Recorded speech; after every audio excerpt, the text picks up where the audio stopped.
meant men had to show up and put in some effort.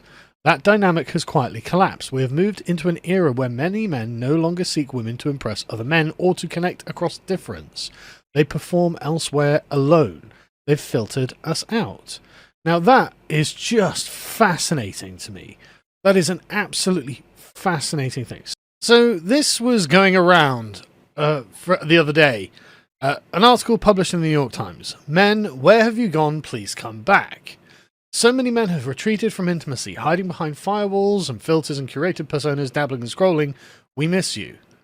Oh, well, that's a very interesting thing to say, because the question is, why have they done this? And I'm not saying that the person who wrote this, Rachel Drucker, is in any way ill-intentioned or anything like that. It's just very interesting how what she's asking for and what she is directly in conflict. So what feminism and women have done and the effect that it has had on men that they didn't care about until the actually not even negative necessarily, but just the consequences of their own actions and their own choices have come about. And so now they're looking at a world without the men that they sought to supplant, and they're saying, well, okay, but why aren't they here? Why aren't they a part of our lives that we wanted while we were having everything? And it's like, well, that's because you can't have everything, actually. Some things come at a price, and you decided that you weren't going to pay the price for one thing, and the result of that disappeared elsewhere. So tables nearby seem to hold actual dates. The rest were groups of women or women alone, each one occupying her space with quiet confidence. No shrinking, no waiting, no apologizing. That night marked something, not a heartbreak but an unveiling, a sense that what I'd been experiencing wasn't just personal misalignment but something broader, cultural, a slow vanishing of presence. Men had quietly withdrawn from intimacy and vulnerability, not with violence or resistance, but with indifference. It's not indifference, but anyway. They weren't sitting across from someone on a Saturday night trying to connect. They were scrolling, dabbling, disappearing behind firewalls, filters, and curated personas. While they disappeared, women continued to gather, to tend, to notice who wasn't arriving and to show up anyway. I'm 54, I've been dating since the mid-80s and been married, been mother, gotten divorced, had many relationships, long and short. I remember that when part of the heterosexual male culture involved showing up with a woman to signal something. Status, success, desirability. Women were once signifiers of value, even to other men. It wasn't always healthy, but it meant men had to show up and put in some effort. That dynamic has quietly collapsed. We have moved into an era where many men no longer seek women to impress other men or to connect across difference. They perform elsewhere alone. They've filtered us out. Now that is just fascinating to me. That is an absolutely fascinating thing. So we'll go through this in a bit more detail now. Because again, this is just you get what you deserve, right? You asked for it, you campaigned for it, you altered the structure of the economy and the reality that we live in to make it happen, and then you're looking at the consequence and go, well, hang on a second, how is this happening to us? And it's like, yeah, how indeed? Like, it's genuinely incredible. So you've got this, right? The rest were the groups of women alone, each occupying a space with quiet confidence, no shrinking, no waiting, no apologizing, no consideration, right? I love the feminist occupying space. Trust me, women have always occupied space. That's never been in doubt. But they're all just sat on their own, being alone, as in, you don't need anything from the men. You've got your quiet confidence. You're not shrinking, you're not waiting, not apologizing. The men are irrelevant. This is actually the attitude of men. This is the kind of attitude that you want in a man who is confident in himself, in his own person, who is not on the back foot constantly, and who is capable of handling things, right? That's what the kind of man the culture used to produce. Now it's the kind of woman the culture produces. Well, that's all well and good, but men aren't looking for this, right? This is not what men want. And so you can be like quietly confident, occupying space all you want, but you're going to do it on your own. And this is what this article is about.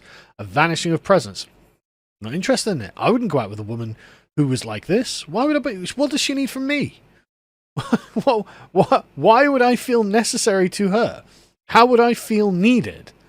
Like, this is not what I would be looking for in a woman. at all. And so it's crazy how 54 years in, and you're like, God, where have all the men gone all of a sudden? They used to want things from us. It's like, yeah, because you used to want things from them.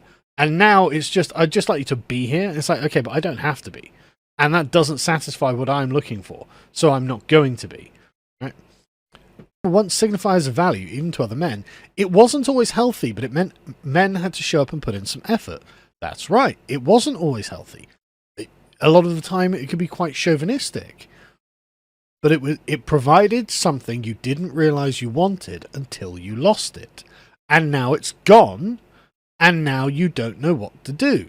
Now you're writing articles in the New York Times saying, men, can you please go on dates with us? It's like, why would I? Why would I want to? Like, what's the reason? Like, genuinely tell me why I would need to. You don't need me, and therefore, why do I need you? This bit, is just really interesting. That dynamic has quietly collapsed.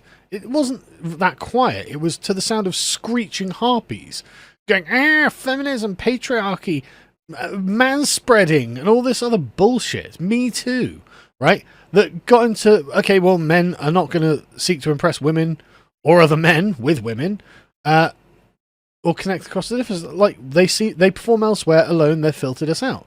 Yeah, you made yourself not really very appealing, frankly, right? The world you created isn't the world that men wanted, and the world men wanted had something in it that you found desirable.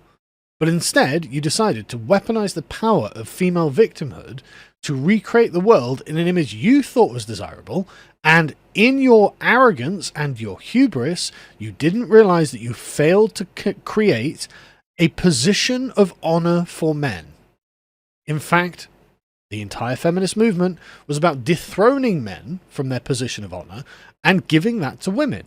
And now, there's no honor for a man to be gained by doing any of these things. They don't do them. So they've filtered you out. Why wouldn't I? Why would I bother? Like, I would find more respect in a Call of Duty chat room than I would going on a date with a feminist woman. At least getting from this. Like, seriously, what is the appeal that she thinks that she's putting out there? She carries on and says, look, I recently experienced a flicker of possibility with James. We met on a dating app. There was something mutual from the start, wordplay. So she's looking for, like, if, you know, the fleeting connections that matter. And she thinks, okay, well, maybe there's sexual tension there, blah, blah, blah. But he ends up ghosting her. Okay, well, there we go. Obviously, you were just doing this for you, right? You're like, oh, I wanted to create a spark, excitement. But maybe he's looking for something else, right? And I'm sure all of these men who have ghosting, and it seems like I've known dozens, like, you're not providing them with vulnerability themselves. You're like, oh, why aren't men vulnerable with us? Well, why aren't you? Why are you a strong, independent woman who takes up space? Like, why would I want to spend my time with that? Laments that, like, one night stands used to at least have some human connection, but now we've built so many boundaries and we've walled off the very moments that make the connection memorable. Yeah, you don't understand what feminism has done to men, right?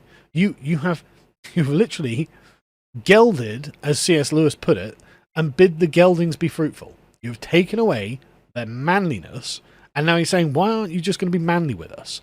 It's like, sorry, you did this to men, and now men are just not interested in you. You've created a generation of emotional eunuchs, and you wonder why they're not interested in getting into bed with you. It's like, sorry, you did this. And she says, it's not about blaming men. No, you're damn right it's not. You're damn right it's not. Do you know who's to blame? It's women. Women are to blame for this. Right? Do we need men? Most answered very quickly, no. Men, where have you gone? Please come back.